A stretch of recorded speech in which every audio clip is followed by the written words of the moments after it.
नमस्कार। मैं संजय कुमार गौतम स्वागत करता हूं आप सभी लोगों का अपने इस online platform SK educational point पर, जिसमें हम लोग आज क्लास 10th की मैथ को लेकर आए हैं। जिसमें हमारे पास एक्सरसाइज 3.3 है, जिसमें हम लोग चैप्टर का जो नाम दिया गया है वो दिया गया है दो चर वाले रैखिक समीकरण।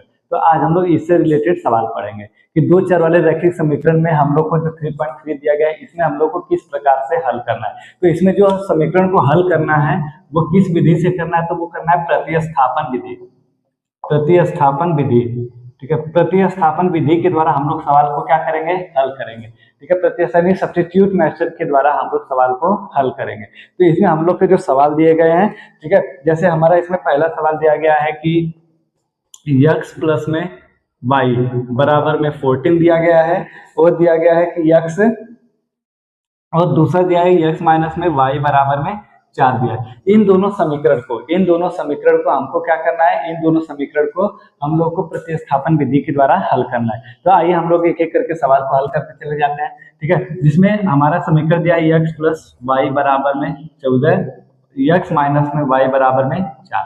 इसको मान लेते हैं समीकरण नंबर 1 है, इसको मान लेते हैं समीकरण नंबर 2 है, ठीक है। तो हम लोग क्या करते हैं, समीकरण नंबर 1 से, समीकरण एक से हमको क्या मिल जाएगा, x प्लस में y बराबर में कितना दिया गया है, 14 दिया गया है। तो ये x बराबर कितना हो जाएगा, 14, ये प्लस y है, इसको उधर भेज देंगे तो ये क्या हो जाएगा, माइनस में y हो जाएगा। अब जो ये x का मान आया है, इस x के मान को उठा के हम लोग समीकरण नंबर 2 में रख देंगे। यानी कि जो x का मान है, x का मान समीकरण 2 में रखने पर, समीकरण 2 में रखने पर जब x के इस मान को हम लोग समीकरण 2 में रखेंगे तो क्या मिल जाएगा, x की जगह हमको कितना रखना है, 14 माइनस में y।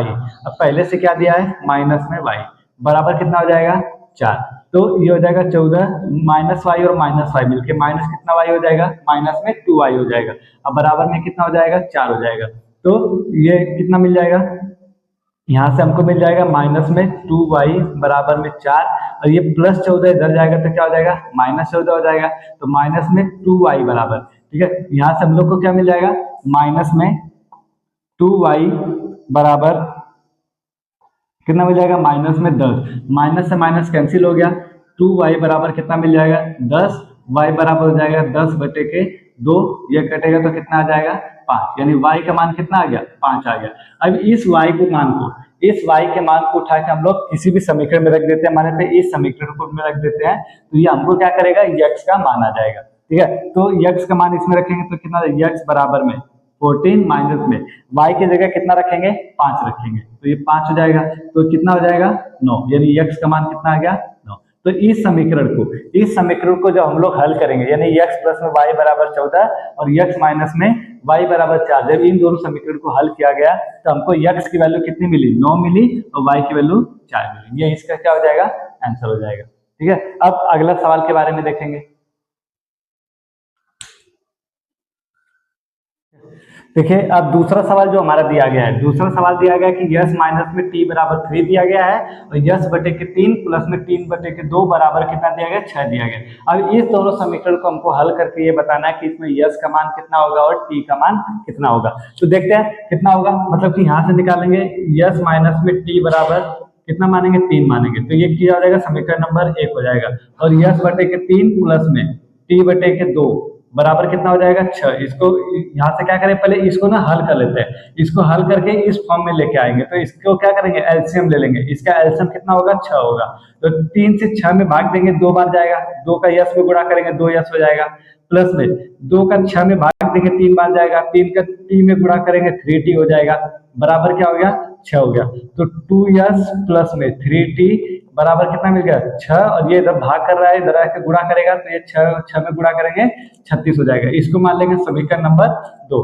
अब देखिए समीकरण 1, यह समीकरण, ठीक है, समीकरण 1 से यस बराबर कितना मिलेगा, यस बराबर हमको मिल जाएगा, देखो यहाँ से क्या करिए, माइनस टी है, बराबर को उधर जाएगा तो क्या हो जाएगा, प्लस टी, यानी यस बराबर कितना मिलेगा, 3 प्लस में टी मिल जाएगा, ठीक है। अब इस यस के मान को उठा के हम लोग कहाँ रख देंगे, समीकरण नंबर 2 में रख देंगे, ठीक है। तो ये मिल जाएगा 2, यस का मान कितना दिया है, 3 प्लस में टी दिया है, और प्लस में यहाँ से दिया है 3t बराबर में 36। तो यहाँ से 2 का 6 में गुणा करेंगे तो कितना हो जाएगा, 2 तिहाई 6 हो जाएगा, प्लस में 2 का टी में गुणा करेंगे 2t हो जाएगा, प्लस में ये कितना हो जाएगा 3t, बराबर में कितना हो गया 36 हो गया। तो यहाँ से मिल जाएगा 6 प्लस में 2t और 3t मिलके कितना t हो जाएगा 5t हो जाएगा, बराबर में हो गया 36। तो 5t बराबर कितना मिलेगा 36, और ये प्लस 6 इधर जाएगा तो -6 हो जाएगा। तो 5t बराबर कितना हो जाएगा 36 माइनस में 6 हो जाएगा। तो 5t बराबर कितना हो जाएगा 30 हो जाएगा। t बराबर कितना हो जाएगा 30 बटे के 5, ये कटेगा तो कितना आ जाएगा 6, यानी t का मान हमको कितना मिल गया 6 मिल गया। t का मान हमको कितना मिल गया 6 मिल गया। अब इसी t के मान को, इस t के मान को हम लोग क्या करेंगे, इस समीकरण में रख देते हैं। ठीक है, इस समीकरण में अगर हम लोग रख देते हैं तो हमको यश का मान भी क्या कर जाएगा मिल जाएगा। तो यहाँ से रख के देखते हैं। तो यहाँ पे दिया है कि यश बराबर 3 प्लस में t दिया है, तो यश बराबर कितना हो जाएगा 3, और t का मान कितना दिया है 6 दिया है। तो यश बराबर कितना हो जाएगा 6 और 3 9 हो जाएगा, यानी यश का मान हमको कितना मिल गया 9 मिल गया, और t का मान कितना मिल गया 6 मिल गया। ये हमारे क्या हो गया आंसर हो गया। ठीक है, ये हो गया आंसर। अब अगला सवाल, अब देखिए अगला तीसरा सवाल। तीसरा सवाल हमारा दिया गया है कि 3x माइनस में y बराबर 3 दिया गया है, 9x माइनस में 3y बराबर कितना दिया गया है 9 दिया गया है। ठीक है, तो हम लोग देखेंगे कि मतलब इस सवाल को हल करेंगे, इसमें x और y का मान निकालेंगे कि x और y का मान निकालने पर क्या मिलता है। ठीक है, तो इसमें हम लोग क्या मानेंगे, इसको समीकरण 1 मानेंगे, समीकरण 1 मानेंगे। ठीक है, और ये क्या हो जाएगा समीकरण नंबर 2 हो जाएगा, ये क्या हो जाएगा समीकरण नंबर 2 हो जाएगा। तो यहाँ से समीकरण 1 से, समीकरण 1 से, समीकरण 1 से जब निकालेंगे तो कितना हो जाएगा 3x माइनस में y बराबर कितना दिया है 3 दिया है। तो 3x बराबर कितना हो जाएगा, 3x बराबर हो जाएगा 3, ये माइनस y है, इधर आके क्या हो जाएगा प्लस y हो जाएगा। x बराबर कितना मिल जाएगा 3 प्लस में y बटे के 3 मिल जाएगा। ठीक है, 3, या तो फिर हम लोग क्या करते हैं, इसको थोड़ा और अलग कर लेते हैं, इसको थोड़ा और अलग कर लेते हैं। यहाँ से देखिए, जैसे ये दिया है 3x, ये प्लस 3 इधर आएगा तो क्या हो जाएगा -3, ये माइनस वाई है उधर जाएगा तो क्या हो जाएगा प्लस वाई, यानी y का मान हमको कितना मिल गया 3x माइनस में 3, y का मान हमको ये मिल गया।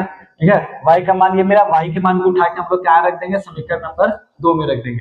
जो y के मान को उठाकर कहाँ रख दिया जाएगा समीकरण नंबर 2 में रख दिया जाएगा। तो हमको क्या मिल जाएगा, यहाँ से मिल जाएगा 9x माइनस में 3y बराबर में 9 दिया है। तो यहाँ से कितना मिल जाएगा 9x माइनस में 3, और y का मान कितना दिया है 3x माइनस में 3 दिया गया, 3x माइनस में कितना दिया गया 3 दिया गया। अब इसको जब यहाँ पे रखेंगे माइनस में, ठीक है, माइनस में कितना दिया है 3y, अब बराबर में कितना दिया था 9 दिया था, बराबर में कितना दिया था 9 दिया था। इसके मान जब इसको हल करेंगे तो यहाँ दिया है 9x माइनस में 3 का मल्टीप्लाई 3 में करेंगे तो कितना आ जाएगा 9x, अब माइनस माइनस प्लस 3 का मल्टीप्लाई 3 में करेंगे तो 9, अब बराबर में कितना दिया 9, तो ये प्लस और माइनस क्या हो जाएगा कैंसिल हो जाएगा। तो 9 बराबर कितना हो गया 9 हो गया, मतलब कि अर्थात यह एक समपाती रेखा है, इसलिए इसके अनेक हल होंगे,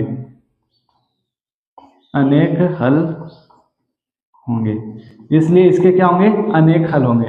ठीक है, मतलब कि जब क्या आ जाए दोनों मान बराबर आ जाए तो ये क्या हो जाएगा, मतलब जिसमें x की वैल्यू ना निकले y की वैल्यू ना निकले, दोनों का मान 0 आ जाए, तो ये हमारा क्या कहलाता है एक समपाती रेखा कहलाएगी। और इस समपाती रेखा में क्या होता है अनेक हल होते हैं, मतलब इसमें x और y का एक हल नहीं होगा बल्कि अनेक हल होंगे। ठीक है, तो आज हम लोग ने क्लास 10th में जो 3.3 था इसके पहले सवाल के हम लोगों ने पहला सवाल पढ़ा, दूसरा सवाल पढ़ा और तीसरा सवाल पढ़ा। ठीक है, अगर आपको वीडियो अच्छी लगी हो तो आप वीडियो को लाइक करें, शेयर करें, और इस चैनल पर अगर आप नए हैं तो इस चैनल को सब्सक्राइब करें। ठीक है, मिलते हैं नेक्स्ट वीडियो में, तब तक के लिए जय हिंद, राधे राधे।